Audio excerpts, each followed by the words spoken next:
I'm David Scandura. I'm Justus Burkett. And freed from Sean Connery's thrall, we are here to talk about Outland. That's not the intro to the podcast. We're here to find out if Outland's the greatest movie ever made. I would like a report of all of these incidents that have happened during the past 6 months. I'd like it really soon, or I might just kick your nasty ass all over this room.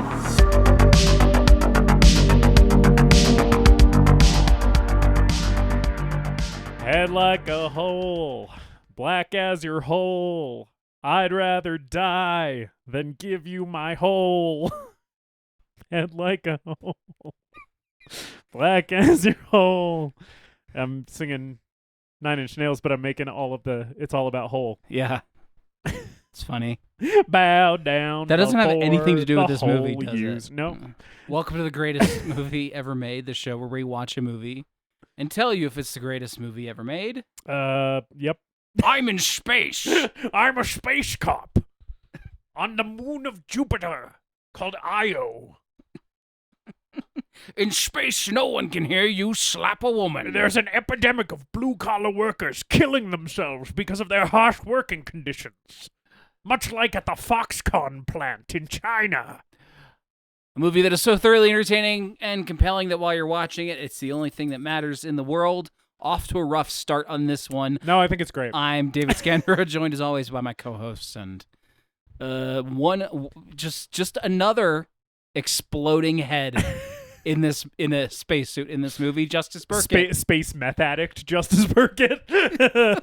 I like that they're on space meth. It's not regular meth. They had to invent special space meth. Yeah, man, so many exploding heads in this movie. A lot of heads getting swole up and exploding, and then I red giblets in a helmet. Believe it or not, was quite pleased. Quite pleased to find that this movie is full of dudes' heads popping like grapes. We're talking about Outland, a movie that asks, what if we put Sean Connery in space? A movie that also asks, what if capitalism in space is bad? Much like a movie that this movie has definitely seen and is indebted to, methinks the Peter Hyams doth protest too much. Ridley Scott's Alien, of course. Yeah, we'll get into that Yeah. in just a little bit. But before that, how are you doing? And is there anything to recommend? I feel like it's I been have ice in my mouth. forever since I've seen you. Like a whole lifetime has passed since I saw you last. You saw me like a few hours ago. From a distance. I was yearning for you, though. Ah, really? Yeah, you didn't feel our love cross No, it's oceans just like, there's David. Sorry, across the apparently, parking lot. apparently this is one-sided. Fuck you, I guess. I don't know. I don't think I'm great. I'm very stressed out, and I think that part of that comes down to the fact that I didn't really have a weekend this weekend. I worked a lot today and yesterday, and I just feel like I haven't had a break, and I'm very cognizant of all the shit that I still need to get done before I go on vacation / to celebrate my grandmother's 100th birthday next week. And yeah, I think all that shit's stressing me out, and it is making me a little snippy. I feel like I've been a little rude to the people in my life. You're nodding. You've noticed me being snippy. Well, I mean, I relate to that feeling because I also feel like I didn't have much of a weekend. Oh, yeah. And I'm a little irritable after it. So Yeah. But yes, so not great. Feeling bad about feeling like I'm being rude to people, but also I just like feel like tired and burnt out. So I am just not in the greatest headspace, but it's fine. You know, I am thrilled to be here talking about Outland. you definitely sound like it. I am. I legitimately am. This movie was definitely a thing that brightened my week up, even though I was like very busy and stressed this week. In terms of media to recommend, I don't know. I never read books, but I read a book. You read a book? I read a book. I'm capable of doing that, apparently. What'd you read? I read Tender as the Flesh, which the High Priestess Pod had recommended and loaned out to you. Yeah. And you've read it, and I read it as well. Good book. I liked it. Yeah, And he's good. I never read books, so I guess I'll shout out that book that I read. It's my one book for this year. I'm actually going to try and immediately read another book, but we'll see how that goes. Do you have another one lined up? Yeah, another High Priestess Pod recommendation. It's called American Rapture. I guess it's a dystopian thing where the rapture happens, but instead of people disappearing to heaven, it like makes people really horny or something. Not sure. I'll update you when I really start reading it. So far, I've only read the jacket summary. Okay. Yeah. How are you? I'm tired and had a long week and weekend, and I'm exhausted and irritable because I had a funeral, which was emotionally straining to begin with, and then you throw family into the mix. And I think I have a good relationship with my family, and there is very little drama compared to my friends and their families and other families that I heard of. So I'm thankful for that. But it's Funerals are still not fun. It's just it's not fun. They got the word fun in them. Not so fun. It's I'm pretty tired of pretending like I know people who say that they knew me when I was 5 years old. Right.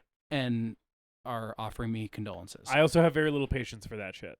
Like, not the condolences piece, but just the like people being like, "Oh, I know you from forever ago," or "We met passingly, and therefore I am like in a position to comment on your life," and I'm like, "Please go away."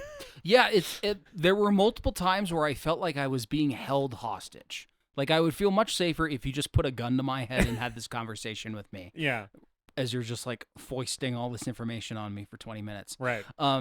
The members of my family who I thought were going to be the problem actually weren't the problem. It was cousins who I didn't know very well that actually were the problem this time. Because it was like, would start a conversation with them, and I mean they weren't like starting anything with me, but I would talk to them and they would start talking about their lives, and I was eventually like, "Oh, I don't think I want to know you or have a relationship with you." Right. Like, it just happened immediately. Yeah. Like, one of them was like, "Yeah, I've been out to the Far East a lot, and I have a few girlfriends over there. I love to go over there and just party because they just let you do that. They just love Americans." But and this guy's like in his mid-40s or something, and I'm like, "Dude, that's rough." And he's like, "Yeah, and I own some property, and I'm really getting into AI." Yeah. And then the opposite of that was his brother, who clearly is like an ex-hippie who did too much. Yeah. In the 70s and the 80s, who then turned into a yuppie, who then turned into a tech bro, except he's like an idiot tech bro. Like he's into AI but doesn't know anything about it. As a former tech bro, that's most tech bros. So most tech bros are idiots who don't know how the tech works. So I started a conversation with him because he's a musician, asking him about his music and how that's going. And he just started talking.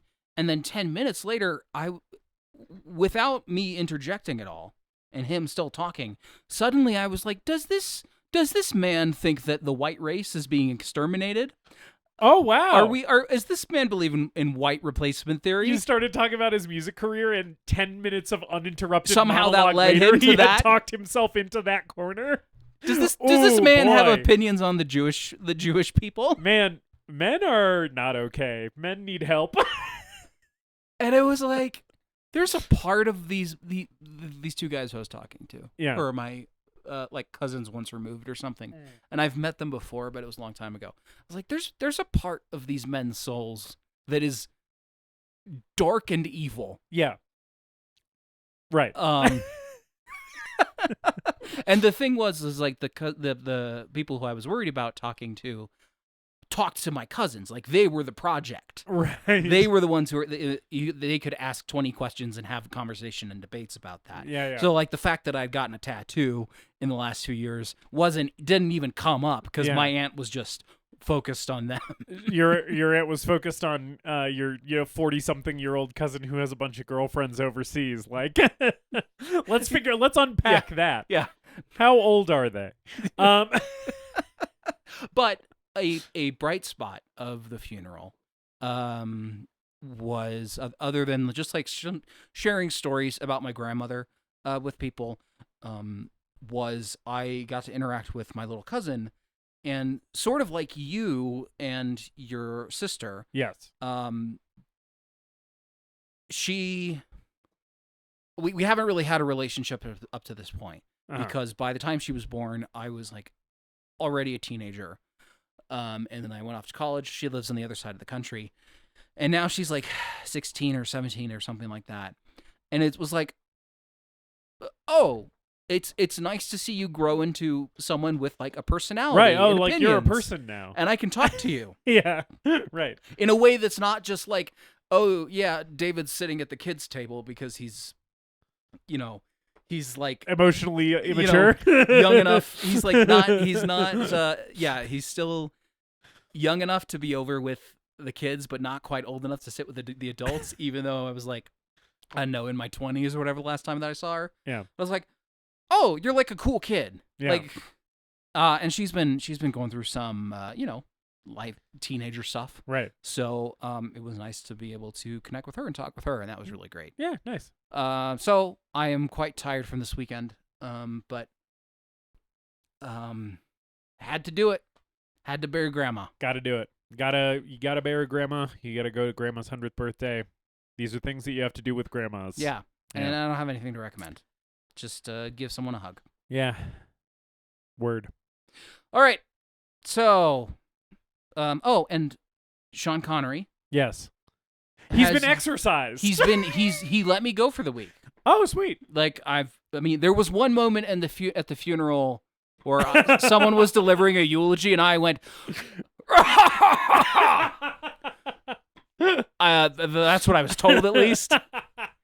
Your family was like, "Why did David laugh like Sean Connery in the middle of this funeral?" But otherwise, he's been very good. I guess he could have done a lot worse. He's behaved himself.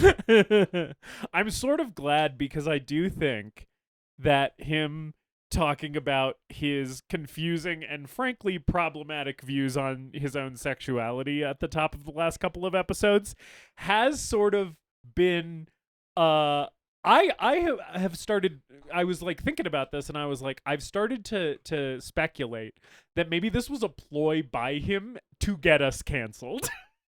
Like maybe he was bringing this shit up in hopes that it would lead to the downfall of our podcast. Well, at least for now, he's let us go. Yeah. I'm released from his thrall, and we're gonna talk about the final film. Yeah. Of the Shummer of Sean, the Peter Hyams 1981 sci-fi western. Definitely Outland. Not influenced by Alien. Not at all like Alien. Peter Hyams' quote about this is fucking insane that E.T. found for us in the research. Because, like, if you watch Outland, which David and I had not until we watched it in preparation for this podcast. This was a first-time watch for both of us. While you're watching it, I assume, David, you sort of felt similarly as me while you were watching the movie. Holy shit, this movie is so alien. It is so incredibly alien. Both the thematic material, the anti-capitalist streak that this movie has, the overall aesthetic of it, some of the character archetypes, all really Ridley Scott's Alien. The title sequence. Yep. The Jerry Goldsmith score that Yep. just seems like he's sort of doing Alien half asleep. Yep. But although Jerry Goldsmith doing the Alien score half asleep again is still quite a good score, I will say. I think this movie does have a good score. It's all right. It's not as good as the Alien score, but It like didn't no stand out score is to as me good as the Alien. particularly, but Yeah. We differ on that. I definitely like took note of it and was like, good score. But yeah. So while you're watching it, you're like, this movie is so alien.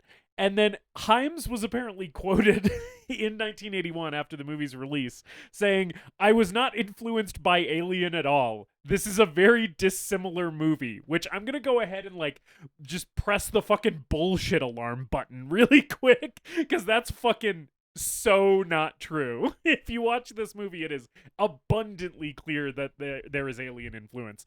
But then he goes on to say, and this is truly hysterical. Alien did not really focus on the characters. This movie is about a bunch of people that I think you get to see sides of that you don't ordinarily get to see in films. So I would like to retract my previous statement. Actually, I don't think Peter Hyams is in denial about stealing from Alien, because I don't think he fucking saw Alien. He's saying Alien doesn't focus on the characters? What is this man's fucking problem? I don't know. Like Outland has some decent characters, but I mean, by and large, this cast can't really hold a candle to the crew of the Nostromo. With one notable exception, who we will talk about. That's why I said by and large. Yes. Did preface that. Yes, this movie does contain the best character of all time, so I think Peter Hyams is like a little justified in saying this movie has the best characters. But to Peter of any Hyams, movie. Peter Hyams' credit, Yeah. Regardless of whether or not he was influenced by Alien, He definitely was. Which is pretty obvious. Yeah. It's like, or someone his production designer, right. set designer, whatever. Like there's Jerry Goldsmith definitely.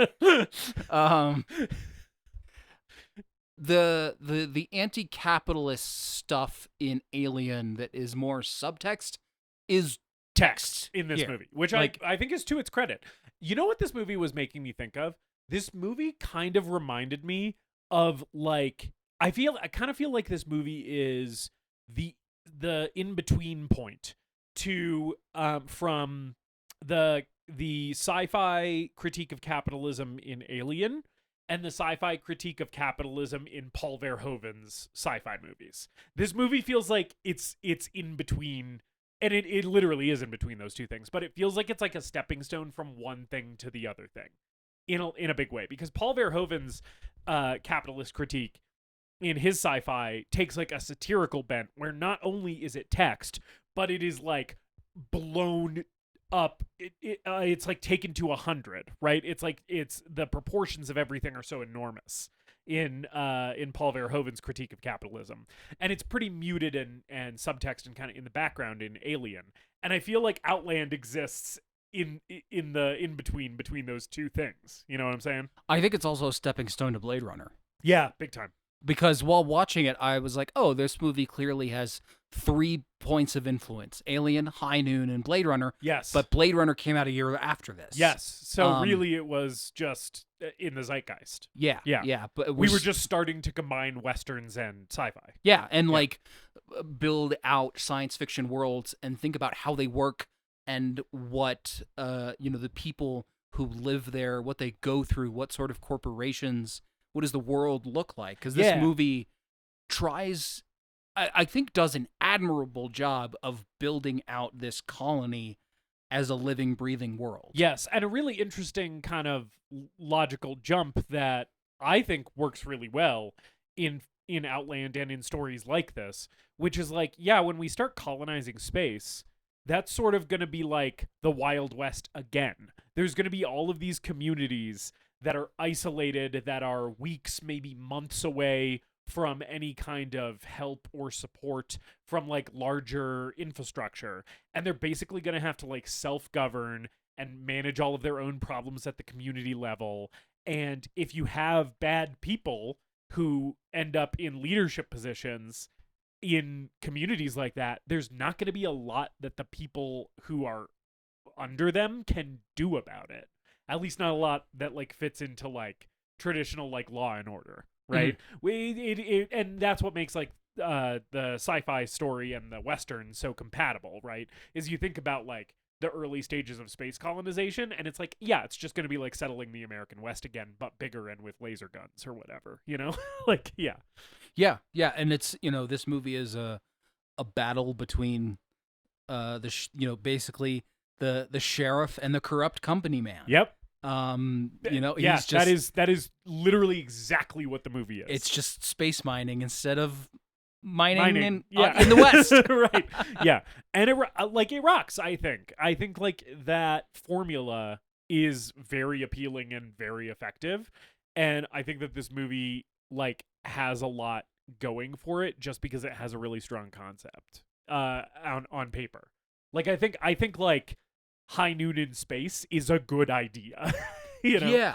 I think this movie has a really, really strong concept. I don't know that it completely delivers on it for me personally, but like it's always been a movie that I've wanted to see. Yeah. I'm glad that we watched it for this. We'll talk about it more, obviously. But it's kind of special and unique, Yeah. I think. Yeah. The reason that I was aware of this movie, and therefore the ghost of Sean Connery must have picked it for us. Well, he does have access to all your thoughts and memories while he's possessing your bodies. Right. He must have known that the movie was important to you. Yeah. I'd never seen this before, but my grandpa had a VHS of it, Yeah. and I remember looking at the cover poster, and it said, that great tagline on Jupiter's moon, "He's the only law," and it's Sean Connery holding a shotgun, Yeah. and like it says Outland, and there's like a big big spacey font, and I was like, "What the fuck is this?" Grandpa never threw this on for you. He didn't. He never threw on this movie that is absolutely full of holographic people having sex in a bar and heads exploding. No. Weird that he never did that. No, he didn't. I don't even know if he watched it. He liked westerns. He was just like, and cowboys. Anytime cowboys were on screen, no matter what it was, he was having a good time. Yeah. So I don't. That might be why he had it and just never watched it. But Yeah. I remembered that cover. I remembered that tagline. And I guess Sean knew that, so he picked it for this Yes. this series. Yeah. So the opening titles to this movie are just ripping off Alien. It's an Alien ripoff, but it's like an Alien ripoff that I can sort of respect, because I'm like, you're ripping off the best title card in the history of movies. I still really like. Anytime a movie does it, I'm still like, Yeah. yeah, that's how you do it. You're allowed to rip off the Alien title card because the Alien title card is the best anyone's ever done a title card. So like, yeah, like I will never get tired of seeing the fucking title being revealed extremely slowly, one letter at a time, while an ominous score kind of swells up, against the black background of space, like it's always gonna work. And this is no exception. I'm Yeah. like, yeah, it's an Alien ripoff, and I love it. And the opening minutes of this movie are a lot like Alien 2. Yes. We get we get green 80s computer font on the screen explaining all the shit about the mining station on the moon of Jupiter, Io, which is where the whole movie's set, right? Yeah. And it's basically like, oh, the population is this many, they're mining for titanium, this is how many civilians, this is how many miners, this is how many, administrative personnel, whatever, you get all the stats. Yeah. Alien does it. I mean, we're gonna be comparing this movie to Alien, but it's not like it demands comparison we have to bring it up. to Alien. But Alien gets all that information out pretty quickly, whereas this one is like one factoid, cut to another miniature shot, another factoid, and it does like 10 or 12 of them, and I'm like, I don't know if all of this information is relevant, right? But I appreciate the effort to try to world build this thing. Do I actually need to know that the gravity of Io is 1/6 of Earth's gravity? Like, is that a fact that is crucial to my viewing of this film? But they give it to you anyway. And because damn it, they thought about it and they wrote it in a script. They're getting their money's worth out of those miniature shots. Yeah, the miniature shots at the beginning of this movie really, like, this was my first indication where I was like, oh, I think Sean Connery's Space Cop is a thought that did not properly prepare me for the quality of this film. Because I was like, oh, Sean Connery, Space Cop. This movie's going to be stupid, campy, and bad. And then I see the miniatures, and I'm like, oh, fuck. This movie is very meticulously thought out and crafted. The miniatures clue you into that immediately. Yeah, I didn't know. Like I said, I hadn't seen this movie before. I didn't know much about it. I knew about the High Noon comparisons. So I was kind of expecting, like, Sean Connery running around the same hallway set, repurposed to look like a different hallway. Yeah. But you can still tell, and, like, shooting someone in a silly alien costume. That maybe. is not what we get at all. And I do actually really like the tension of these, like, the first half hour of this movie as far as what's going on, because this first sequence where we see these miners go down in the mining elevator. They're all in spacesuits, and this guy thinks there's like a spider in his spacesuit, and then unhooks his hose and lets the atmosphere in, and his head explodes. Yeah. It was like, I don't exactly know what this movie is. So that, like, is there a sci-fi horror aspect to this thing? And right. then Are we going to be dealing with alien spiders? Yeah. And then as like more people keep dying before it's revealed that it's drugs, it's like, is this like some sort of space madness? Like, what's going on? Yeah. The mystery of the first part of the movie, I think, works really well. Yeah. It is very... Yeah, it's like a detective story. In a lot of ways, the beginning of the movie kind of functions less as a Western and more as like a mystery thriller. And there's jump scares in this movie. There are horror elements present in this movie, even though it's basically a space Western. And I appreciate like the genre blending, which I feel like you mostly get, to your point, like in the first like 30 minutes or so. I also just love this guy fucking freaking out about his spacesuit having a spider in it. Do you know who the guy is who he thinks he has a spider in his spacesuit and then his head explodes? No, but there's a lot of guys in this movie. The character's name is Tarlo. He is played by John Ratzenberger. Oh, the shit. Pixar guy. Okay. The guy who's in every Pixar movie. It's John Ratzenberger, who's like, oh no, there's a spider in my suit. And then his head fucking pops like a grape. Yeah, that's like the fucking guy from Monsters That's the Inc. first guy. Yeah. Which I just thought was really funny. Obviously, he like wasn't Pixar guy yet. Yeah. He's 81. But, dude, the moment where this guy unhooks the hose to his spacesuit and we see his head swell up and explode inside of his helmet, and there's a bunch of like brain chunks, and then his body falls off a cliff into a bottomless mine shaft. I was immediately like, okay, I severely underestimated the time I was in for with Outland. Yeah, it's a real good tone setter, man. It rocks. It's so good, and the effect looks good. I was like, oh fuck yeah, man. I did not realize. I'm sorry, Outland 1981. I was not familiar with your game. You know. And Hyams, Peter Hyams as a director, like is, I would compare him to someone like Rennie Harlan. Yeah. Where he's clearly like a for-hire guy, but has done a lot of 80s and 90s sci-fi and action and horror, and is like kind of like reliable at delivering a good time. Yeah. He did 2010. Yeah. The Year We Make Contact, which is a sequel to 2001. Yeah. He did Time Cop, right, which is a lot of fun. A beloved kind of schlocky 80s sci-fi movie. Yeah. He did End of Days with Arnold Schwarzenegger, which is Arnold Schwarzenegger versus Satan. Sudden Death with Jean-Claude Van so Damme much as well. About that movie, and I've never seen it. End of Days, and I'm like, I gotta watch End of Days eventually. I think End of Days is a shoe-in for the podcast.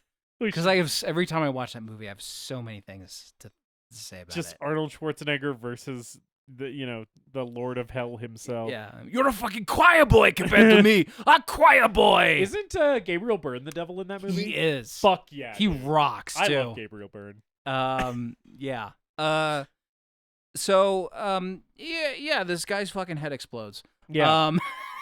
And it's rad.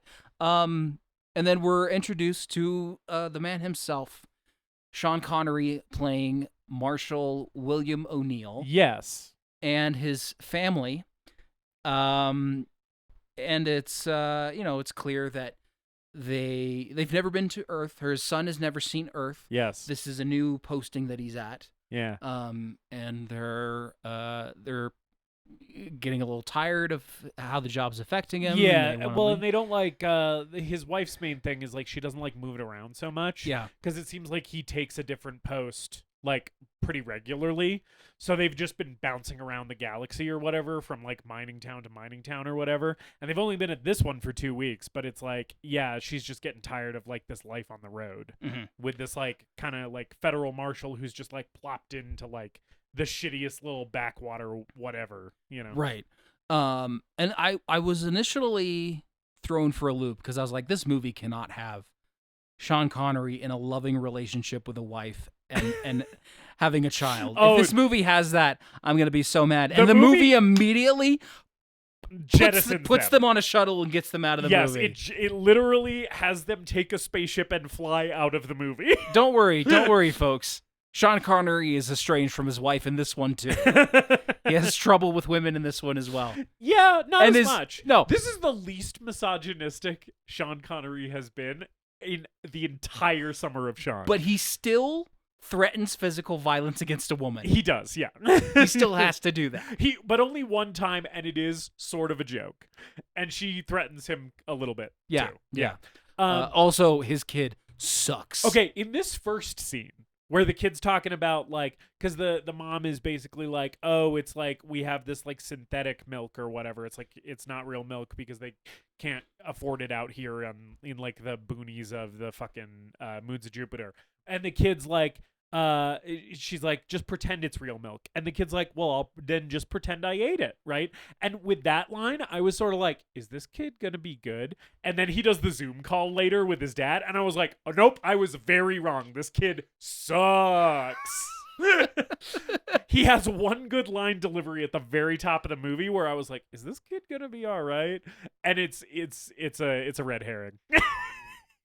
This kid looks like he's supposed to be like 12 or 13, but his deliveries are like he's 6. He's like, what's Earth like, Daddy? Yeah. Oh, God. Yeah, and meanwhile he looks like he's like approaching fucking 5'10", and it's like you can't be talking like that, my man. Yeah, this kid's you gonna gotta learn a sport or something. This kid's gonna be a bully in an 80s movie that's not a jock, but he's like fat. Yeah. He's like the fat bully. Yeah, he's gonna be like the fat bully that like holds down one of the kids from it while like while the fucking kid with the knife carves it into his belly or whatever. Yeah. Yeah. He's gonna be Crab or Goyle in a fucking Hogwarts movie, but not Draco Malfoy.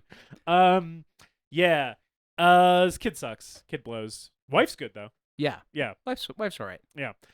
Yeah, so they have their like whole little like thing where you meet his family, and then he like you see him go to like a community meeting basically where it's like all the leaders of the community like being introduced to the new federal marshal, the new sheriff in town basically. And he's like, hey, you know, like I'm going to run things my way. And immediately Peter Boyle, who is the corrupt company man, is like, hey, you say you're going to run things your way. I hope that doesn't mean you're going to get in the way of any of the obviously crooked and illegal shit I'm doing. Like, right away they start butting heads. Yeah. He's like, my boys work hard, so cut them a little bit of slack. Yes, they play hard, and you won't get involved in, you won't get in the way of them playing hard, will you, Sheriff? Yeah. Peter Boyle with a beard in this movie? Yeah, I've never seen him, and this is a whole new side of Peter Boyle. Yeah. It's a different evolution that I haven't seen before. I think he fucking rules in this movie. I think Peter Boyle fucking rocks in Outland.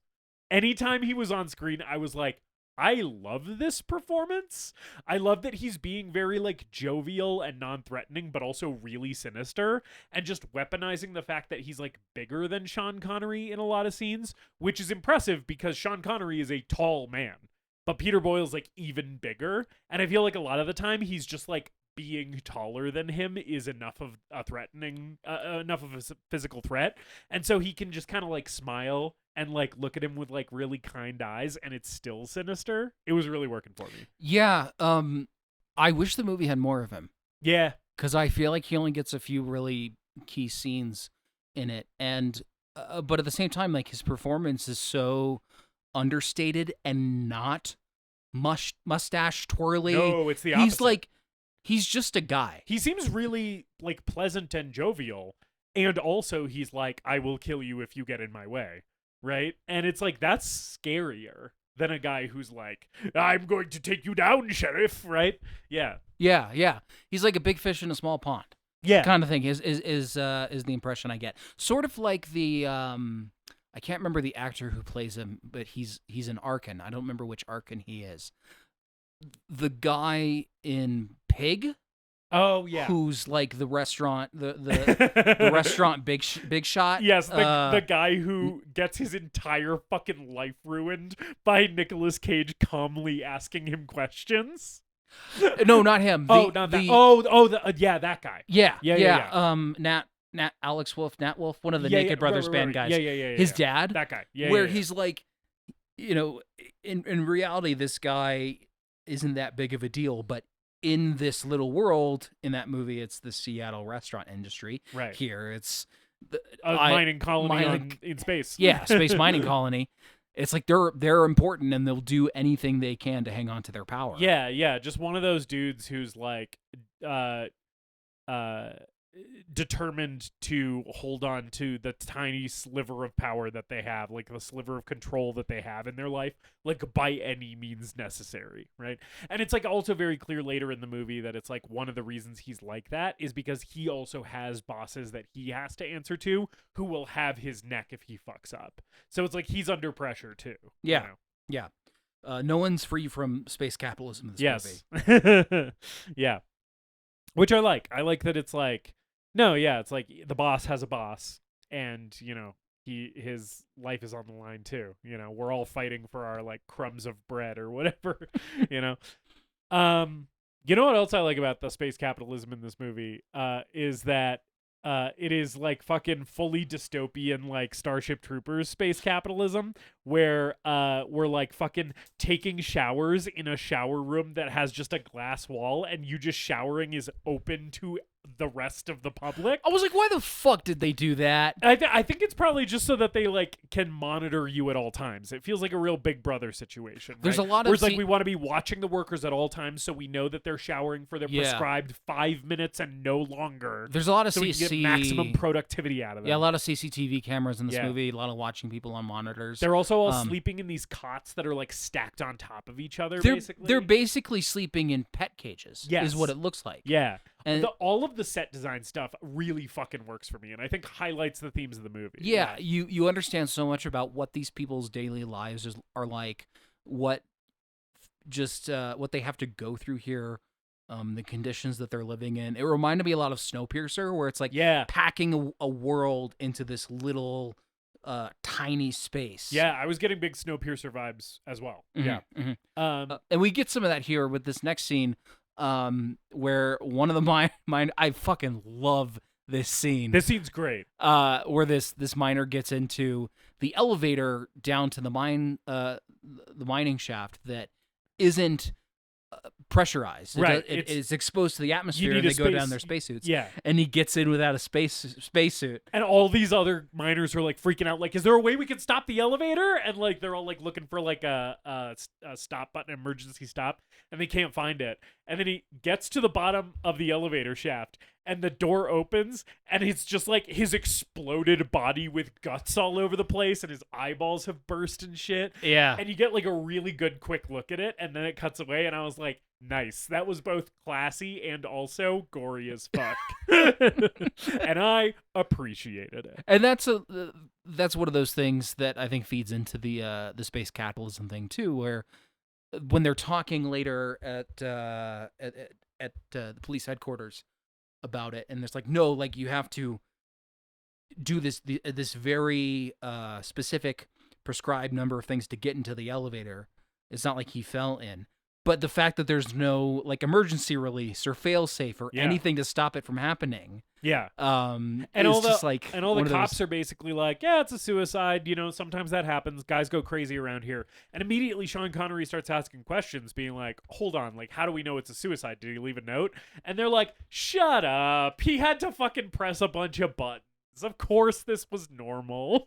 And like what we learn is like a bunch of these cops are probably corrupt, so they're paid off to like sweep things like this under the rug. But it's also just like so indicative of just like the way that the police are sort of incentivized to ignore things that are not advantageous for like their capitalist overlords, right? Where it's just like, no, yeah, it's like this would be bad for business for us to look into further, so we're just not going to look at it, And, not to, at least in this movie, they're under the thumb of capitalism too. They have families to look after. Yeah. They have their own interests to take care of. Yeah. So the public interests are not necessarily at the top of their priority list. Yes, I like that they make that really explicit in this movie, where it's like, yeah, the corrupt police are not corrupt because they're inherently evil human beings, right? They're like three-dimensional people, but like the reason that all cops are bastards in Outland is because all cops can be manipulated by their capitalist overlords by endangering the personal safety of the policemen themselves and their families. They can be coerced into doing bad things because like a caste above them has power over them, right? Which is like also a contributing factor to how police behave in our world. Yeah. And like Sean Connery's partner, who's like the second lead of the movie at certain points, and it seems like they like each other well enough. Yeah. Like he falls into corruption too, just because he has to get by. Yeah. Yeah, Montone, I like that guy. Yeah. A lot of excellent movie for guys with faces, first of all. Oh, yeah. And these cops, all of them just grade A classic faces you don't see anymore. Yeah, and like to the point where every time I saw one of these guys again, I was like, I remember seeing that guy in a previous scene because he looks like that. Yeah. Another thing that I wanted to call out while we're kind of in the early part of this movie is like, in addition to the miniatures, I think like the camera work in this movie is pretty good a lot of the time. One specific shot that really stuck out to me, and I feel like is indicative of me sort of praising this in this movie, is like in one of the opening shots of the movie, like right after the text scroll, the elevator goes down and opens, and a bunch of guys get out of it, and then the camera pulls back and then turns, and then you're like with another group of guys, like what should be like hundreds of feet away from the elevator that we just saw, and it's like one fluid camera move. And I think that's the compositing thing that they used on this movie that made that possible. Yeah. And it works really well throughout the movie. Yeah. I think all of that shit looks so fucking good. Yeah, the compositing technique they used on this movie was called introvision, which was a variation on front projection, but it allowed them to insert actors into miniature shots in a way that looks much more seamless and clean than just like, optical effects. It looks so good. Like I was pretty blown away throughout this movie how good the compositing is. Yeah. At the end when we're doing a lot of stuff outside and it all looks really seamless to me. It really does. Yeah. It's pretty impressive. I think this movie by and large looks pretty great, both set design, effects, and cinematography. And costuming. There's the one costuming in this movie. There's one effect that's not great that we'll get to. Yeah. But yeah, it's shot really well. It's also edited very well. I agree. I feel like the editing in this movie is pretty strong. It gives it a good pacing and keeps, I feel like in space movies sometimes where you got all these different sets and hallways and hatches and stuff, things can be a little disorienting. But by the end, when we're doing the climax and all these corridors, like you can keep track of people really well. Spatial awareness is very easy to follow. Yeah. Yeah. You know who edited this movie? Stuart Baird, who also edited Skyfall, Superman, Casino Royale, and previous episode Ladyhawke. Yeah. Hell yeah. But yeah, I don't know, good shit. Yeah. Well-made movie on a technical level across the board, I think.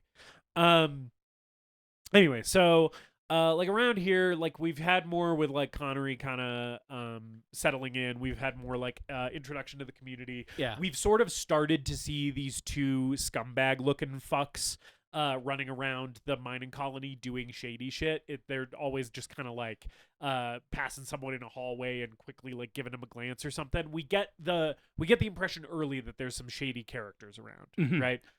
We don't know who they are yet. His wife's also left him at this point. Yes. So she leaves a voice or video message that's basically like, "Hey, couldn't say this to your face, but I'm taking off for Earth. See you in a year when your assignment's done." Bye. Sorry. Is it worse to get that as a note on your bedside table or as a video call? I think the video call is maybe better because then you get to at least see her like be uncomfortable with having to deliver the news. I feel like the note on the bedside table would be colder because it's just like, oh man, she didn't even have to look me in the fucking eye. I like there's a scene later where he gets back to his cabin and plays it again and then just starts like making himself a cup of coffee. Yeah. And it's just like, oh man, you are not taking this well. I really like that moment too, where he's just like, guess I'll listen to the message from her again. It's the only way I can hear her voice. After this, I'm gonna put on my Pete Seeger records and drink a bottle of whiskey and cry myself into a coma. But yeah, I love sad sack Sean Connery here being totally broken that his wife has left him, and now he's just like, well, now I have to investigate this criminal drug ring while I'm also really sad. It's fun that he's just a guy in this one. Yeah. Like he's not super spy James Bond. No. He's not a weird He's not even a super cop. He's just like a dude. Yeah. He's just like punching in and punching out. He's a guy with principles in a world where that is a rare commodity, right? That's basically his only superpower is like giving a shit. Yeah, I love sad sack Sean Connery for this whole section of the movie where he's like really bummed that his wife has left before he really dives into all of the like drug ring stuff. It's nice. Yeah. I think he's good in this one. It's hard to know how much of it is like him really wanting to be there because his character is so understated. But I think like one of my favorite scenes of the movie is him and Dr. Lazarus at the tennis court when the squash court or whatever. Yeah. Where I don't know if it's squash. It's the one where you hit the ball with a tennis racket into a wall, right? Not over a net. Right. Is that squash? I don't know. Outlet IO's rec room or whatever. Yeah. Rec center. And he has like a short little heart to heart with her. He's doing a really good job in that scene. I also think the scene that he has with Montone, the guy who's like a corrupt cop but is also like sort of a good guy, the conversation that they have before their scene in the squash court, where Montone brings him food and is like, "Hey, I didn't know what you like, so I brought you a little of everything." He's like bringing him food to cheer him up because he knows he's bummed out that his wife left him, abandoned him on a shit mining town on Jupiter's moon.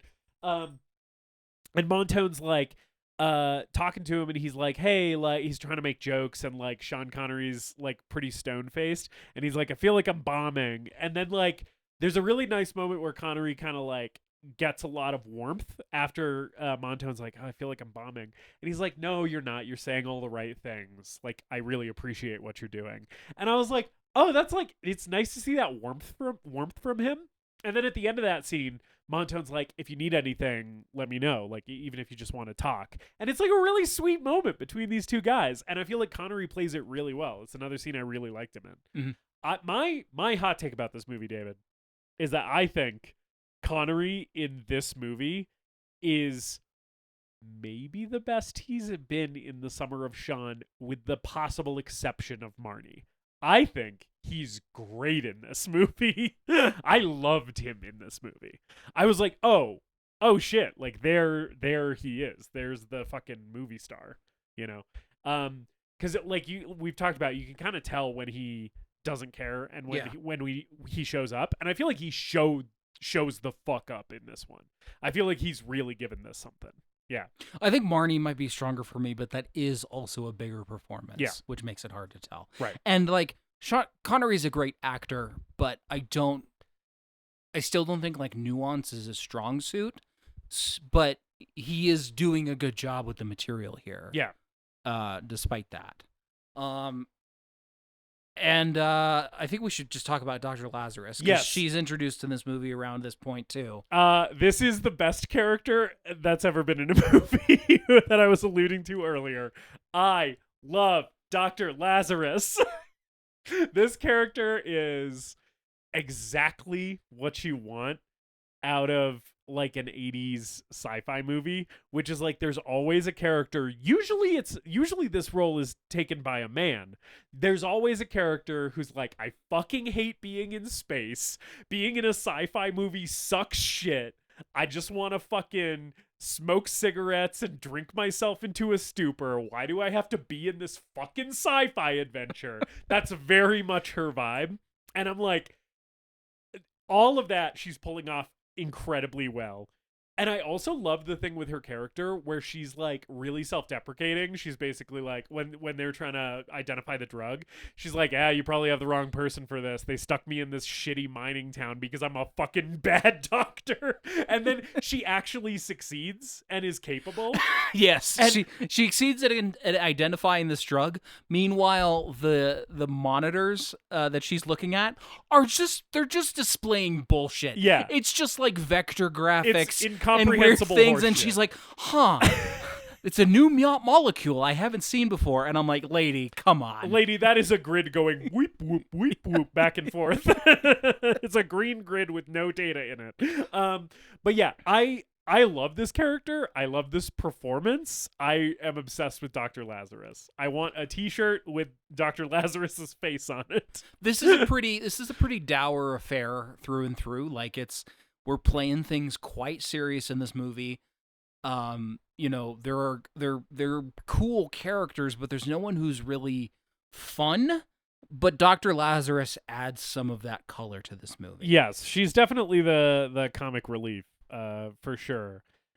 Yes, this is Frances Sternhagen, who's also in like Misery and The Mist in a couple of like littler roles. Her role in The Mist is a little bit bigger. She's like the really old lady in The Mist, Okay. because that was obviously way later than this. R.I.P. to Frances Sternhagen, by the way. She died in 2023. But yeah, she fucking rocks in this movie. I love her so much. I love in their first scene together where she's just like, he comes in and basically she's immediately insulting and razzing on him.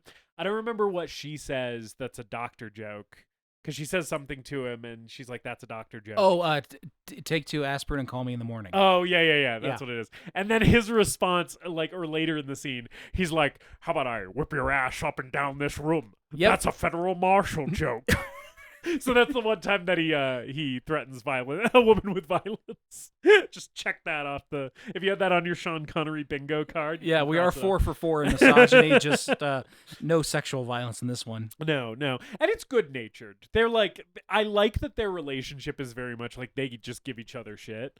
And it never turns into a thing where it's like, oh, he's going to cheat on his wife with this woman. It also never turns into a thing where it's like overly antagonistic. It's like, no, they're just busting each other's balls. I sort of wanted him to cheat on his wife with her, though. I mean, I was kind of wanting to. Dr. Lazarus, I would excuse it. I'd She's- be like, I get it. I would never cheat on my wife. She's with Dr. not. Lazarus. She's I just want to get a beer with Dr. Lazarus. She's a good-looking lady. She's got personality and spunk. Yeah. I could give her some more spunk all over her face. Ew. What I'm saying is that scene they share at the squash court or Yeah. whatever, what later in the movie, which is again a great scene where they have their little conversation and she ends it with like, "You want to go get drunk?" and Sean is just like, Yes. I was like, please just like cut to either a scene of them drinking and continuing to have a heart to heart, which I really wanted but Yeah. we didn't get, or them fucking vigorously. Yeah. I think they probably just like went and like shot a few rounds of pool, you know? Stop talking about heavy shit. They were just like, I don't know, what bands are you into? They went to Io's one bar/strip club. Yes, which projects holograms of people having Are they- tantric sex. Are they holograms? I'm pretty sure or they're are holograms. they- I don't think it's a live sex show.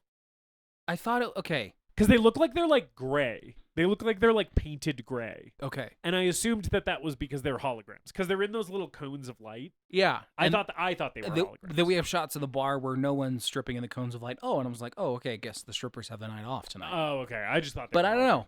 holograms. I thought it was a hologram of because I can't see the company springing for live sex performers. This bar looks awful, by the way. Yeah, It like, looks like terrible. It looks like the fucking Mos Eisley Cantina, but like darker and dirtier and full of only humans and no fun shit.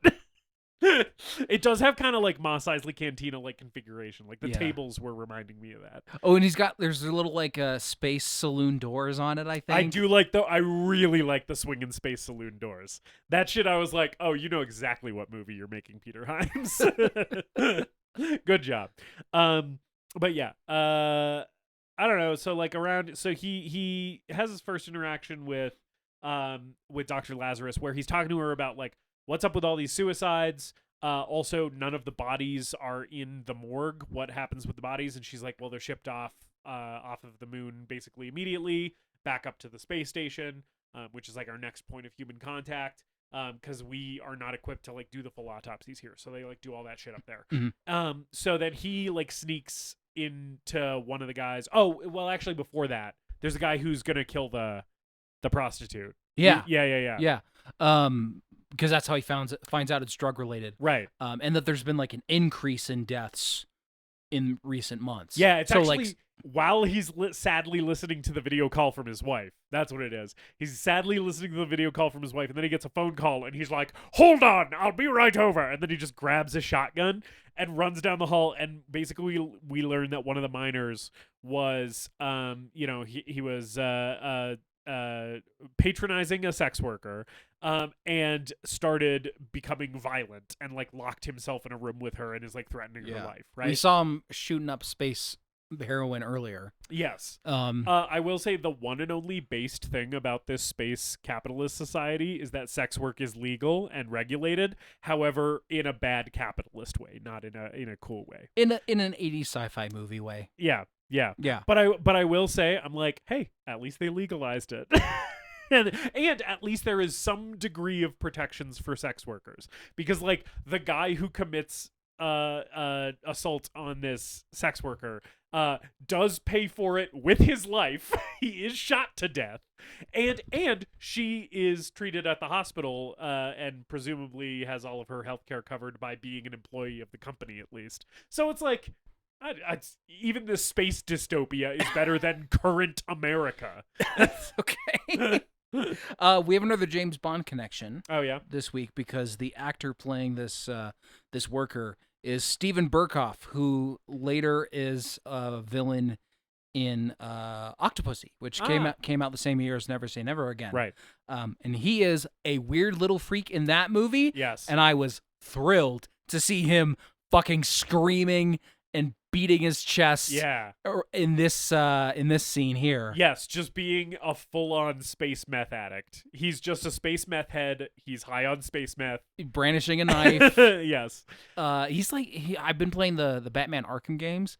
He reminds me of Mr. Zaz, who's the Batman villain that like right. carves a tally for every person he kills. Yeah, carves a tally mark into his skin. Yeah. And I was like, kind of a live action Mr. Zaz thing going on here. I like this scene. I think it's like really effectively tense. The lighting in the room with him and the sex worker is like really red. Yeah. They send Montone like into the vents to like get the drop on this guy, while Sean Connery's trying to talk him down from outside the door. And Sean Connery is basically like, hey, like if we open the door and you come to me and let go of your weapon and let me arrest you, you'll be fine. And if not, I'm gonna fucking kill you. Right? And he does a countdown to open the door. Montone drops into the vent, and the guy just like turns around and has the knife up, and Montone just fucking ices this dude. He just shoots him in the chest. Which really great squib. Yeah, great buckshot awesome squib. Yeah, this guy's chest going up. It just explodes. And so then this guy's dead. They take the sex worker to Dr. Lazarus and to get her patched up.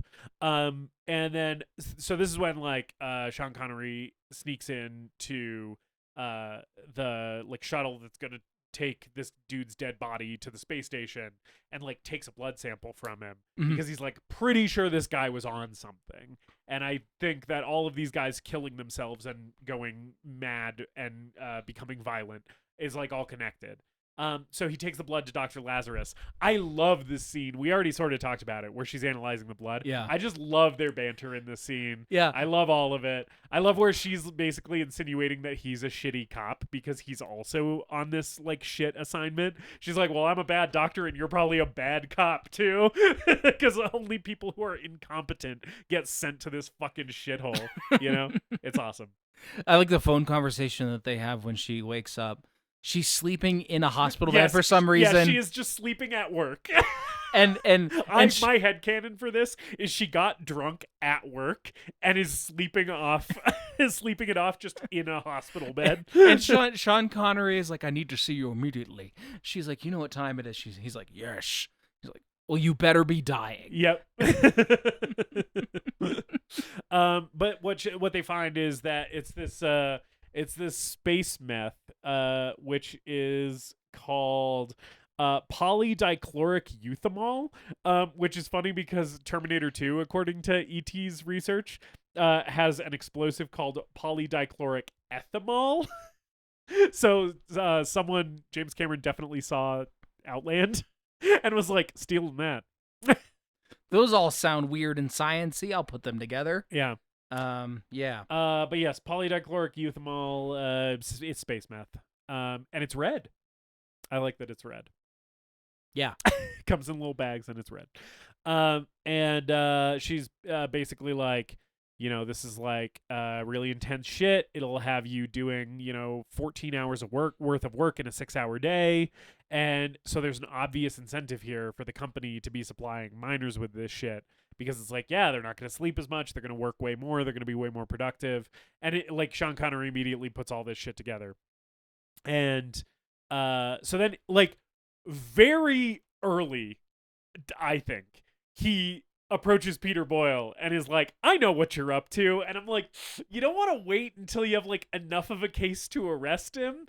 You're just going to, like, go to the head honcho who has everyone here under his thumb and immediately be like, I know what you're up to, Buster. Yeah. It's like, feel like you should hold those cards a little closer to your chest, my man. Yeah. I like that Peter Boyle is playing Wii golf in every scene of this movie.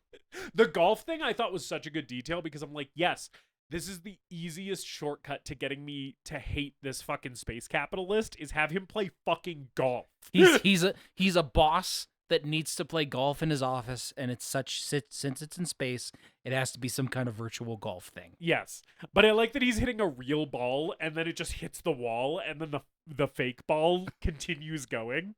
I thought that was just a very fun little detail. Yeah. 2 for 2 on Sean Connery being in movies with video games in them. Back to back, yeah. I wish he had played a video game in this one. He doesn't ever play the virtual golf. He just watches Peter Boyle do it. I would have expected him to maybe play a video game in Zardoz or something. Yeah. I would play a Zardoz video game. Dude. Zardoz, the game. Wander around a hippie commune and talk to people about penises.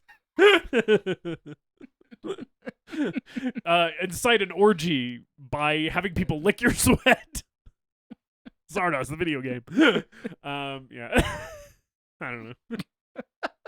Fly around. It's like it would be like a point and click adventure, I think. Yeah. There's a level where you get to pilot the huge head.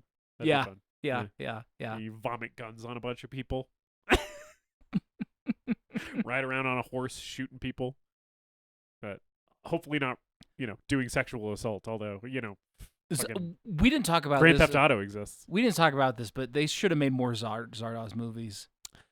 Yeah, they really should have. They also should have made more Outland movies. I would have watched another one of these. Another space adventure with Sean Connery? Yeah, I would have watched it. Send this space cop somewhere else. At the end of the movie, he leaves the IO. So it's like, yeah, I want show me his next assignment. Continue show the me, adventures. yeah, show me where this guy ends up next.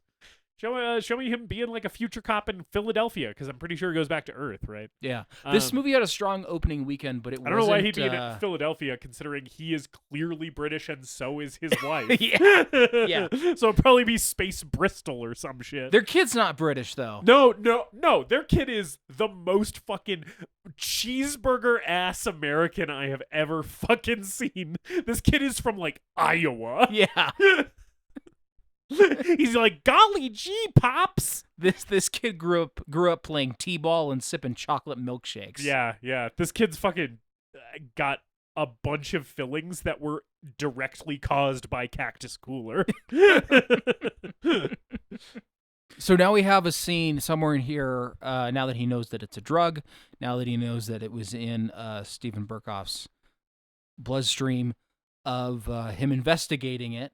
And so we get a scene of him, much like an alien, talking to an AI computer to ask it the right questions with very, very, very slow typing that we see in real time. Yeah. To him, for him to figure out, he's asking about employees that have criminal records, and then narrows it down to these two guys who have drug-related offenses. Yeah, and is like, show me pictures, and then it loads like it's on like fucking ancient AOL internet. Like, Yeah. I love 80s future technology because it's like they were like, eventually you'll be able to do video calls, but also everything will still be like DOS aesthetic. Like, yeah, the retro futuristic stuff is so good. It's great. And then I was like, I'm watching like Prometheus and Alien Covenant, and Ridley Scott has like holograms in these movies, and everything's like sleek and stuff. I'm like, these take place before Alien, Ridley. Like, what are you doing? Yeah. Give us old me clunky computers. Give me a fucking DOS monitor again. And big chunky keyboards. Yeah. Yeah, and fucking a million light up buttons of different colors. Which there are also in this movie. Lots of light up buttons. Great console and button movie. Yeah, I don't know. Like, I don't mind the real-time typing on the computer, though. Like, I'm always a little bit there for that shit. Because I'm like, I don't know, I love to see it. Yeah. I know it takes longer than it should, but at the same time, I'm like, it's working for me. I really like it in Alien. Yeah. And then I think it works all right here. Yeah. When he finds out that Montone's taking a cut, Right. to look the other way. Yes. Yeah. He learns that Montone is, on the take, right, from this corrupt businessman, Peter Boyle. And so they're playing squash, and he basically just confronts him straight up about it. He's like, hey, man, like, I know you're taking money from Peter Boyle. What's up with that? And he's like, yeah, like, that's just how it works around here, man. You're going to try and do something to stop it? And he's like, yeah, I think I am. And he's like, cool, hope it works. I like that scene because it's, like, very, it's not what I expected. Because you kind of expect Montone to be one of the bad guys. And it's like, he's not really one of the bad guys. And he's a corrupt cop, but he's, like, a corrupt cop who's, like, kind of just doing it out of self-preservation and laziness. And even Connery's like, I don't want you, I want Shepard. Right. Like, I'm not gonna fucking bust you. Yeah. You just help me get him, and then your problem will be solved because he won't be like holding this over you anymore. Right. But yeah. So then, like, Connery goes to arrest like these two drug dealer guys, and he finds like the bald one first because there's like a guy with a buzz cut, and then there's like another guy who just has a very Eastern European face. But this is the bald guy first, who's like in this like just grimy ass puffy vest the entire movie. He just looks like such a scumbag. He looks like he smells like motor oil, and he finds this guy and he sees him like doing a drug deal or whatever, and the guy notices him see it. And then, like, we get this chase scene through the whole, like, mining facility, the whole, like, mining town, basically. This chase, I think, whips ass. I think it's great. Yeah. I love the stuff in the kitchen. Yeah. Holding Sean Connery over the fryer, all the hits, everything you want. Yeah. A kitchen knife that is used. There's, like, all this scaffolding, too, in this, because this city is basically, like, multi-level. Mm-hmm. And it's like it's really cramped, really close quarters, but it also like goes up for a bunch of levels, so they're like chasing each other like on all of these like stairs and scaffolding and like jumping from like one level to another and shit, and it's like all really cool. I think it all really works. And yeah, the showdown in the kitchen is great, where like there's like a little bit of a knife fight here. Eventually, Connery is like, I think the guy has him in a headlock. Connery like hits him in the gut or the nuts or something to get out of it. And then he gets a knife away from the guy, gets his shotgun and fires a couple warning shots. And I love the moment where he's like, think about this. Like, do you really want to keep going? 'Cause I'm going to fucking ice you with this shotgun. And the guy, you just see the guy's face, and he's just like, "Fuck, all right." And so he arrests this guy, and he puts him in an awesome space jail cell. I love the jail cells in this movie. Yeah. That this shit rocks, because it's like they just put you in a decompressed, like a just open to the atmosphere of Io chamber.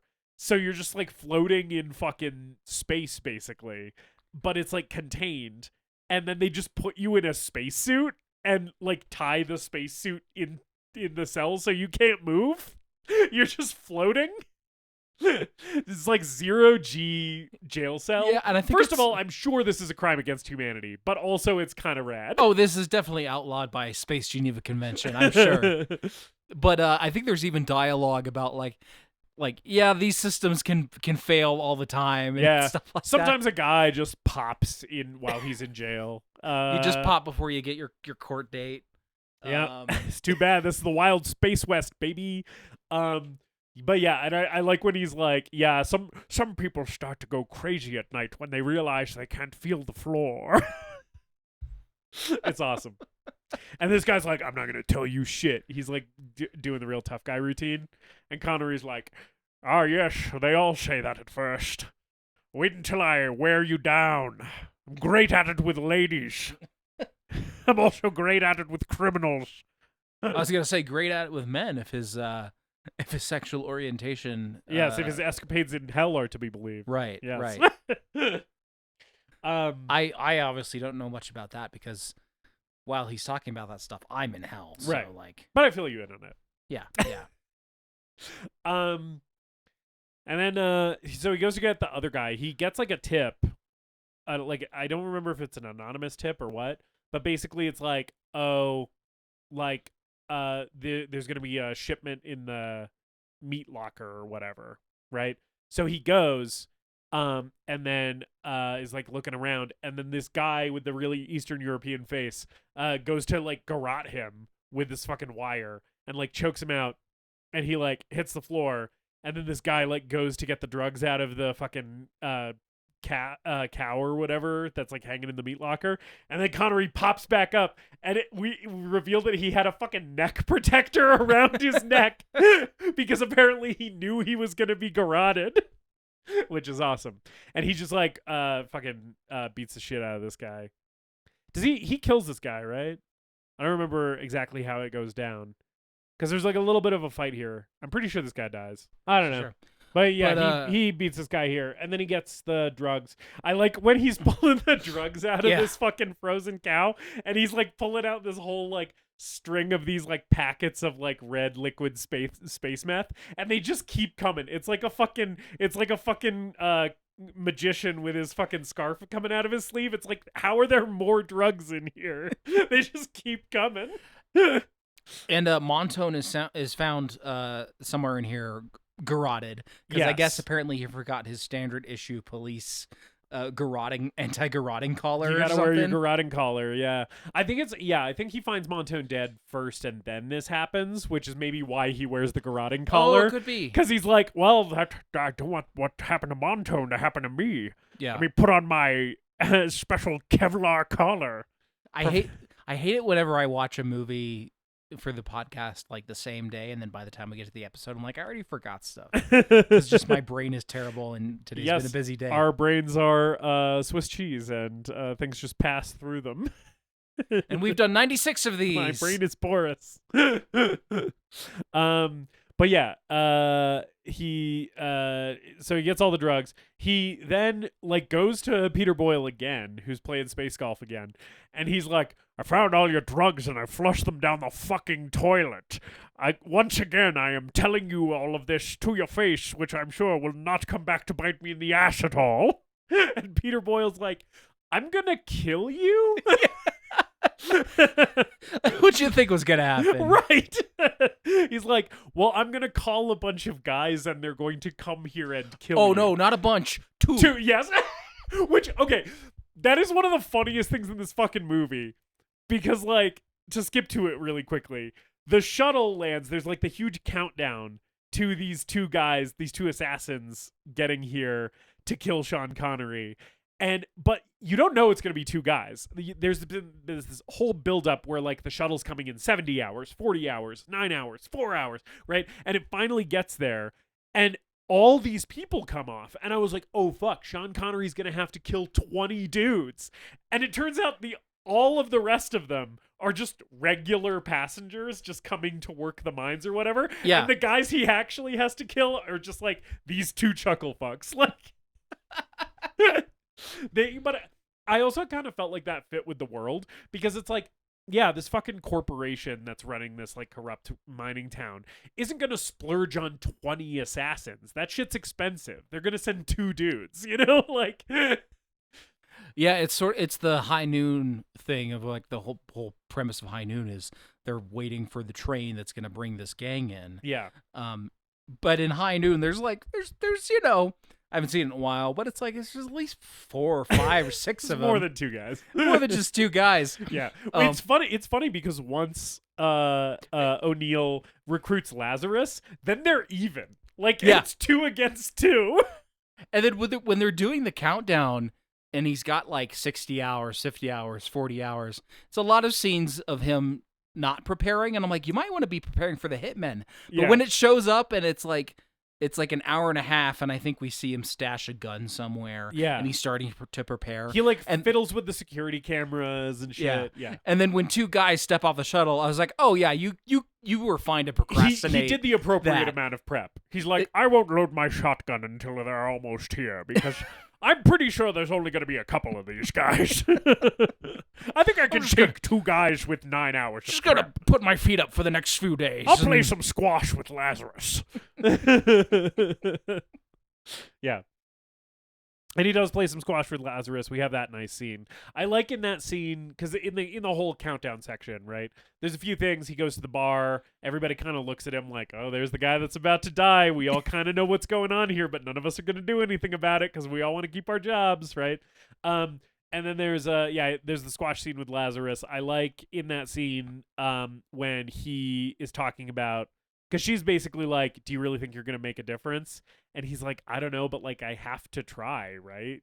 And he kind of like verbalizes his morals that have been kind of driving the character up to this point. Mm-hmm. And her response is, your wife is one stupid lady, because she like left and took off for Earth, right?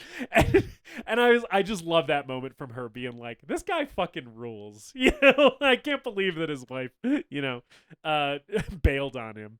And that's when she's like, want to go get drunk? And he's like, yes. It's a great scene. Yeah, it's a really good scene. It's a really nice, you know, kind of tender, honest dialogue scene that I didn't really expect in this movie. Yeah, and I really like the really close-ups that you get of Connery there. Yeah. And I'm like, I'm not used to seeing his face this close. When Connery's in close-up, it's like it just holds on him while he's delivering this monologue about who he is and what he stands for and how he feels about everything. And usually he's just really not good in performance. the type of movie that gives him like a lot of big character close-ups, you know? And seeing that in this movie, I was like, oh, this rocks. He can really rock a close-up, you know? Yeah, also here we get the fucking Zoom call from his family where they zoom in and his wife is like, there's another ticket on the shuttle for you in case you want to like bail on your job and just like come be with your family. And he's like, baby, I got some shit I gotta handle here and I'm probably gonna get killed in a little bit. So hold on to that ticket, but like don't wait up for me. And then she's like, should I put your son on? And I'm like, I wish you would. Please do not. Because this is easily the worst part of this movie. This kid's like fucking 45 seconds of screen time here is easily the worst shit in this movie. It's so crushing. It's nails on a chalkboard. It's some of the worst acting I've ever seen. This kid is really bad. I wish we had a list of like bad movie kids, because we always talk about them on the show, but yeah. This could be one of the worst. Probably easily one of the worst, I think. Because he's just like, everything is like so stilted. And like, you're right, like the dialogue is not age appropriate. He seems like he is playing way younger than he actually is. And like, he's just not putting anything into this. He's just like, it's like he's reading his lines off a teleprompter. It's pretty bad. And then like this is the moment where we're supposed to be like, oh, like this is what's giving him the will to fight on, is to be able to see his son again, right? And it's like I think Connery plays it well, but at the same time I'm like, doesn't really feel like there's that much here to motivate him. Yeah, I mean, if I was in that situation, I would be like, ditch the wife and kids, go see if Lazarus is maybe up for some drunken hanky panky. Right, yeah. No, I never want to see my kid again, actually. If he's that bad at a Zoom call. Ugh. But yeah, so then the ship arrives with a couple of assassins on it. Yeah, with our ominous countdown. There's also lots of scenes of him, or not lots of, but some scenes of him going around asking for help. Yeah. Asking his fellow men for help, and one of the guys that is actually turns on him and betrays him in a little bit is like, yeah, I got a family to feed, and I'm not that invested in this, and I'm a terrible guy. Yeah, and this is the guy who takes over for Montone. He's the sergeant. I like the moment where before that we learn that this guy is crooked, where Connery to him is like, why aren't you wearing your sergeant stripes? And he's like, well, Montone just died. And he's like, you're sergeant now, put on your stripes or whatever. Like, I just like that as a little moment between the two of them. And like the guy seems to like kind of appreciate that and be like, oh, okay. Yeah. I am promoted. And there's another scene where I think he walks into like the mess hall or something, and he's like, I could use some help. That moment. All right, okay, don't all volunteer at once. Or that moment I thought was really funny because he literally just walks into the cafeteria and is like, is anyone here gonna help me not get fucking killed in a few hours? And everybody's like, nah, dude, you're on your own. Like there's this old geezer in the cafeteria who's basically like, well, your job is to protect us. Why don't you fucking handle it yourself? And he's like, I don't think you understand. There are paid assassins en route to kill me specifically. Yeah, I think the line is something like, don't you, what about your men? And he's like, my men are shit. I did love him saying my men are shit. Also, before the fucking assassins show up, I think before the assassins are sent, that guy's head does explode in space prison because Peter Boyle clearly Peter Boyle clearly pays to have him assassinated in prison, much like Jeffrey Epstein allegedly wasn't. Connery's gonna be on a bunch of forums being like, that drug pusher didn't kill himself. It's a government conspiracy. Release the missing 2 minutes of tape. Release the list of people who went to his secret space station. Isn't it weird that like the government is just pretending that it's normal that there's like 2 minutes missing from that fucking tape? They thought they could just pull that. They could be like, hey, like, here's the videotape outside of fucking Epstein's cell so that we can lay this conspiracy to rest. But, like, don't look at the metadata that clearly shows that, like, there's, like, 2 or 3 minutes missing from the fucking thing. It's like, in what world did they think that was gonna fly? One of the things that makes me not a conspiracy theorist is, like, I think the government would be too dumb to pull off, like, an airtight conspiracy that we would have to, like, find the holes in. And I'm like, the Epstein shit is kind of different because it's like, you can just look at it and be like, this is obviously bullshit. Yeah. I kind of feel like it's not a conspiracy at this point. It's just a thing that doesn't make sense. or I mean, you know, shit like Pat Tillman's death, where it's like, right. Yeah, it was a government cover-up and it's just so clearly out in the open and you can read all the facts about it. Yes. Yeah. Yeah, man. Release the footage. I love the big, giant, ominous countdown board. Yes, me too. With the little ticking clock. Great space capitalist signage. Yes, I agree. Throughout this movie. I agree. All of it is very, like, I don't know, very, like, fucking Amazon warehouse, basically. Like, it's just all, like, logos and fucking soulless fucking corporate emblems everywhere. Yeah.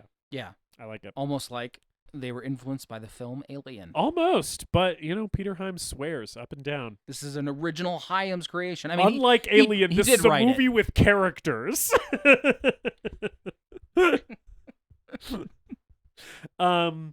Yeah, I like the blue countdown clock. I like it when it's superimposed over the exterior shot of the miniature. That's a really cool image. Yeah, I think we're reusing some of those miniature shots, maybe. Oh yeah, but I'm not complaining because they always look great. Yeah. Yeah. So these fuckers show up. There's only 2 of them. It's Tweedledee and Tweedledum here to kill fucking Space Sheriff. And they're not very good at this. No. Connery basically is like, oh, there's the guys who are here to kill me. I'm gonna get the drop on them, and he tries to sneak up on them with the shotgun. And one of the guys has a night vision rifle. So they have similar sawed off shotguns with these giant completely impractical scopes on them. Yeah, it's like a sniper scope on a shotgun. And then when you get the vision through the scope, there's these numbers on either side of the screen that keep changing, and I'm like, is that supposed to be distance? It doesn't really make sense ever, but they're very silly and goofy shit. And I love them. Yeah, it's incomprehensible future shit, much like the shit on Dr. Lazarus's computers. It's just this numbers and charts and shit. I don't know. Well, that's what we'll have in the future, is just lots more charts and numbers. And the science is off the charts. On my science scales charts and graphs and whatnot. But yes, even the guns will have charts. But yeah, he tries to get the drop on him. They have more sophisticated guns, so they have him running for cover basically immediately. He has sort of gotten commitment from Lazarus to help him out here. And at one point here, he runs into her and is she's like, well, what do you need? And he's like, lead him to sector C5 or whatever it is and seal off the doors. Yeah, they trap him in this pressurized corridor where they he detonates something to depressurize the room, and this guy just suffocates and explodes in there. Yes, this is another we see his head puff up like a balloon and then explode, and fucking chunks hit his fucking helmet, and it rocks. So here's the thing about this sequence. Yeah. There's stuff that I like. However, watching Sean Connery and Dr. Lazarus track down 2 guys in a giant moon base is not very exciting, because it's a giant moon base and there are 2 guys. I understand your criticism. It's a lot. I mean, I love hallways. I love space hallways, but it's a lot of running through these space hallways or people creeping around, and I'm like, he could be on the other fucking side of the station. You know? I understand your critique, and I don't disagree with it. I was having a great time during this whole sequence. I was basically like, yeah, I understand that this is perhaps an underwhelming finale because there's only 2 guys. I am also having the time of my life. I mean, I liked this movie. I like the patient investigative tone that it mostly has. Yeah. Here, I really would have loved it if they went all out and gave us a really strong action sequence. A big shootout would have been cool. But we have the really cool fight we have the really cool fight earlier when he's chasing the one guy, and I'm like, I don't know, I kind of got most of what I needed out of that. At some point, he puts on a spacesuit and goes outside, and we get that introvision compositing effect where we see him really well inserted into these miniature shots. And I also just love the idea of Sean Connery moving slowly through space in a spacesuit, just breathing heavily. Yeah. And he makes it to the greenhouse. He is huffing and puffing so much. He's like, It just seems very hard to move around in this spacesuit based on all the sounds he's making. I'm not quite old Sean Connery yet, but I'm starting to get there. I'm old enough to grunt while climbing this ladder. You know how hard it is to climb a ladder in space? You gotta keep yourself from falling off and floating away. But he tracks one of the guys to the greenhouse, and I think he shoots the glass of the greenhouse and shatters it. This effect... He tricks the guy into shooting the glass. Right, yeah, he baits him by dropping this panel that's gonna... I do like this movie an awful lot. I like this sequence. It is very stupid that this guy sees a falling panel and shoots through the greenhouse and gets sucked out into space. Because it's you as a guy whose job it is to shoot people in space would know not to shoot through shit that can send you out into the vacuum of space. Like, it Yeah. seems so absurd that this works. Yeah, and then this guy just turns into an optical effect, just floating through space, This effect is bad. and then turns into blood. Yeah. He just turns into blood. Yeah. And also, you have to think about Sean Connery just destroyed the entire greenhouse, so everyone on the moon base is now going to starve because he destroyed their food Yes, supply. there will be no more food. See? and it's not going to be his problem because he's fucking off to Earth. He's taken the ticket that's left on his wife's fucking Earth shuttle. So he's like, "See ya, suckers. Sorry that you don't have any more fresh vegetables and you're all going to get space scurvy. See you in hell." Have fun watching your sex holograms, losers. This is where Shepard's inside man, the sergeant from Yes. Shepard is the fucking evil space capitalist. I've only called him Peter Boyle this whole time. That's fine. It's Peter Boyle, Yeah. but the sergeant who's his inside man, Yeah. now confronts Sean Connery in a spacesuit outside. Yes. And by confronts, you mean he just starts shooting at him. They don't Yeah. have a conversation. He just starts taking pot shots at him. But yeah, and so then they have a little fight. Yeah, there's the satellite. It's like a satellite solar panel sort of structure. This is another one of those moments where the guy is like, there's like a walkway along these big solar panels, and this guy's just inching along very slowly and cautiously, and I'm like, you can see it pretty far in front of you. This isn't like a tight, confined corridor. Yeah. And it feels like it slows down the sequence, and then Connery gets the drop on him by being above him. Yeah. The The literal drop on him. He drops on top of him. Little space drop on him. Yes. And then his death is kind of underwhelming, where he pushes him into some sort of machinery, and he just kind of vaporizes. And like the effect here isn't that good. Yeah, it's not as good as like the head popping ones earlier. Yeah. They must have ran out of head popping effects money. But I do like him falling like fucking thousands of feet. Like his body like falls like way, way, way, way, way down, which is fun. Like an endless fucking like the guy at the beginning, Yeah. which is fun. And then O'Neill confronts Shepard at the bar. Yeah, Shepard's just been sitting at the bar waiting to get the news that Just drinking. that O'Neill is dead. And O'Neill shows up and is like, "I lived, bitch." I like when Sean Connery like thinks about it for a second, and then he just goes, "Fuck," and punches him. Yes. It just uppercuts him, and Peter Boyle like fucking flies and like hits the table. It's like such an outrageous like he fucking like Superman punches him. It's awesome. And then it's basically like, well, I'm gonna get off this rock and go see my wife and son. Later, bitches. There's a final scene with him and Lazarus. Yeah. I love Lazarus. Is like, I was on my way to get blackout drunk. Yes. Yeah. Something. Yep. And it's like, I bet you were, you awesome fucking lady. I really just wish they fucked right there in that corridor. Yeah. You feel the tension. Yeah. You feel it. Yeah. I think they're just homies, though. You know? I mean, You don't always have to fuck your homies. sure. I think it's a stronger choice to have them be homies. Yeah. I think that's better. I personally would have liked to see them fuck. Well, yeah. But it's nice to have a relationship between a man and a woman in a movie that isn't romantic or sexual. Especially when that man is Sean Connery. Yeah. It's nice to see him be platonic with a woman. And respectful of boundaries. Yes. And feelings. Not touch her in any way that is problematic for the first time this month. This is the only movie in the Summer of Sean where he hasn't sexually assaulted a woman. He does threaten violence on a woman, but he does not actually put his hands on her. Yeah.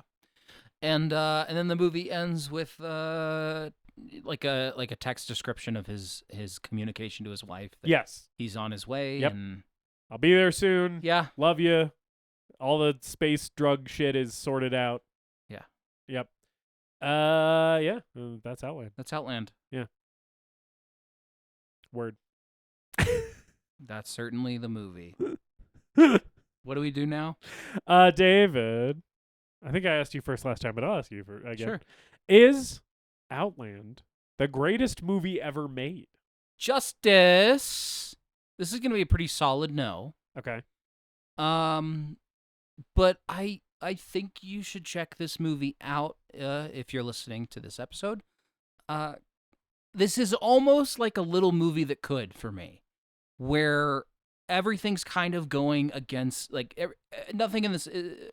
The odds are stacked in this movie's favor in a lot of ways. But as you watch it, you kind of come to appreciate the thought and the care and the effort and the craft that went into making this movie, and some of the performances. And by the end, the charm wears off just a little bit. But I still like this movie quite a bit, and it might be my favorite of the movies that we've talked about this month. It's sort of, Zardoz is the other one too. But I think this is definitely like a much better made film than Zardoz and has ideas that are a bit more coherent than Zardoz. Yeah. It doesn't have the trashy quality of like Never Say Never Again. I would say almost every movie ever made has more coherent It's ideas true. than Zardoz. It's a low bar. Yeah. And like Marnie is a complex film that I definitely need to revisit. So I think Outland is might be the most purely guaranteed to be entertaining movie of the bunch we've had, and I respect a lot of things about it. I think the production design is great, and again the performances are fun. The tone of the thing too, I do like how grim this thing is. Just kind of wish it stuck the landing for me a little bit more. Yeah. So no, but had a good time with it all the same. All right. Justus, is Outland the greatest movie ever made? David, I don't know how apparent this has been. So if this is a reveal, I guess here it is. I fucking loved Outland. I loved this movie. After the movie ended, I went up to High Priestess Pod and was like, Outland rocks? I was shocked at how much I loved this movie because I had no expectations going into it. I all I knew was Sean Connery as a space cop, and it's like the care and craft and artistry, all the thematic shit about like this horrible, greedy capitalist corporation exploiting its workers and making their lives a living hell to increase their bottom line. All of the ways that that's reflected in the environment, like all these cots stacked on top of each other, and the aesthetic of the cafeteria and the hallways and the mines themselves. Even like the spacesuits they wear look kind of shitty and cheap in a way that like isn't shitty and cheap because they're because of poor movie making. They look shitty and cheap in a way where it's like, oh yeah, a company that manufactures cheap, shitty equipment made these, And also maybe the movie didn't have a super high budget too. Well, that too. But like, yeah, but like it's all of it I think kind of comes together to be like really cohesive. Yeah. And like you get so much more out of this movie than is in the script just from all of the production design elements and all that shit. I think Connery's fucking fantastic here. I think Dr. Lazarus is hilarious and a great, like, indispensable presence in this movie because she's, like, funny but not too funny. And I think this movie has, like, a surprising amount of, like, heart and pathos in it as well. I kind of think, like, all of the moments where Connery is kind of talking about his moral philosophy of, like, I feel like I have a compulsion to do good because I'm in a position to do so. And even if that means like I don't get to have as much like fulfillment or enjoyment out of my personal life, it's like worth it for me to like put the needs of other people first. It's like all that shit is like in here in a very clear way, and I didn't expect it to be. I thought this was going to be way cheaper and campier and sillier than it is. I like how some of that the morality of High Noon translates to this one. Yeah, and to be fair, I haven't seen High Noon, so maybe part of why I loved this movie so much is because I like High Noon, and I don't know that I like High Noon. I just like Outland because it's doing shit from another movie that I would also like. But like, I don't know, man. Like, as I was watching this, like the first like 45 minutes of this movie, I was like, is this shit gonna be fucking 5 stars? Because right now there are no flaws in this movie. And then to your point, in like the third act, I feel like things do get a little messier. They do get a little bit like, okay, like now the fucking sergeant's just turning on him for no reason, and we're not really going to explore this very much. And like there's like the shitty effect in the greenhouse, and like some of the stuff starts to stretch believability. And the climax is maybe like a little smaller and underwhelming compared to some of the other stuff in the movie. So it's like it ended up not really sticking the landing for me in a way where I was like, this is like 5 stars, perfect film. I'm going to tell everyone I know to watch Outland. But like, I still loved this movie, and I'm going to say yes. Outland is the greatest movie ever made. Okay. I loved Outland. That's I fair. It was I mean, awesome. like, I was really locked in for the first half hour, 45 minutes of this thing, too. Yeah. And then I think as it went on, I think I just wanted, like, dial back the investigation stuff a hair and give us a little bit more action and just kind of make that balance a little bit evener. I guess so, yeah. Evener, that's a More fun even. word. More even. She's also a little long. Maybe trim this down to like a 90 minutes. Yeah. I always say that. My thing is like every movie could be 15 minutes shorter. Right. Yeah. And I don't disagree in this case, but I'm happy with the movie that we got. And Okay. it's still under 2 hours. Yeah. And I think the Jerry Goldsmith score is good. I think the music in this movie is good. I Yeah. think it looks great. And I think depending on, dear listener, I think depending on your taste in movies and science fiction and action, like, I think this is a really like all the same. Even though I said no, this is like a really surprising and well-made film. Yeah. That If you're a is fan of sci-fi, you should watch this if you haven't seen it. like completely underrated. Like Yeah. I no one has talked about this movie. Yeah. And all of our other movies at least have some sort of precedent. Right. For being part of pop culture. Yeah. But this one is like kind of forgotten. Yeah. And I think it's worth checking out all the same. I agree. So thanks everyone for listening. I'll Oh shit, it's happening again. Oh no.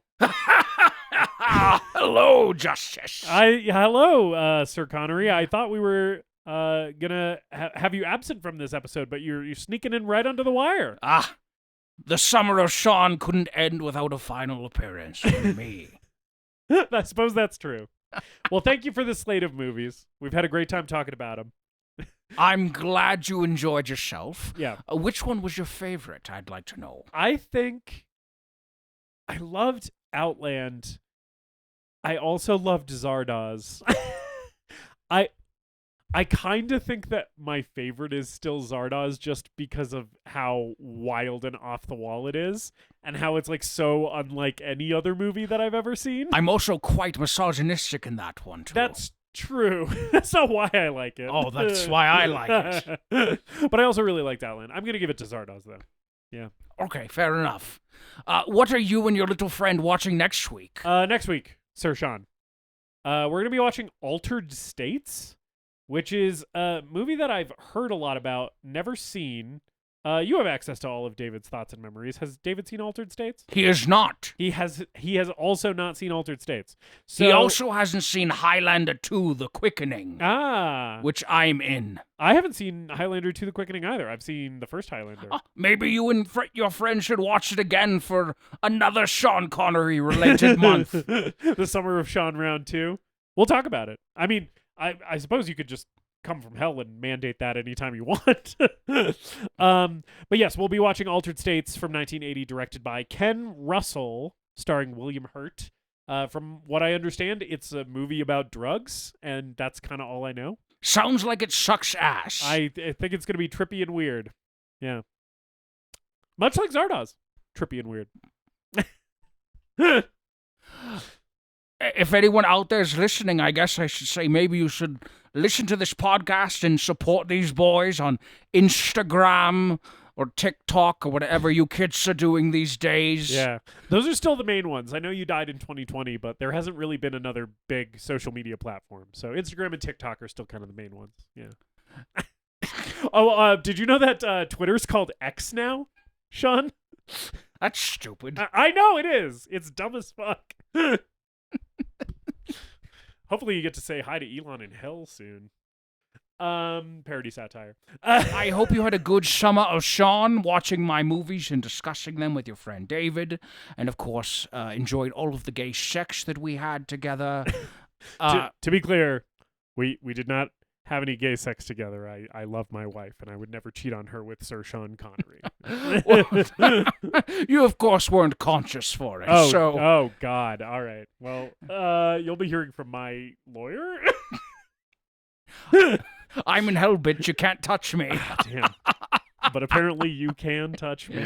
Yes, I did. Oh, God. All right. Do we have anything else to say here, Sir Sean?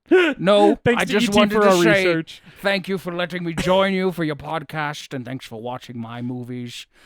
And you little fans out there, thanks for listening. And I love you so much in the most fucked up, misogynistic way possible. And until I return from hell and see you again, later dipshits! We hope you enjoyed this episode of The Greatest Movie Ever Made. Please remember to leave us a rating and a review, and to subscribe to the show wherever you listen. We appreciate you supporting the show and spreading the word. Tell your friends to listen, tell your enemies to listen, tell your mom to listen. If your neighbor has an unsecured Bluetooth speaker, connect to it and play an episode. You can follow us on social media at TGMEM_podcast. And if you've got a movie that you want us to talk about, send us an email at thegreatestmoviepodcast@gmail.com.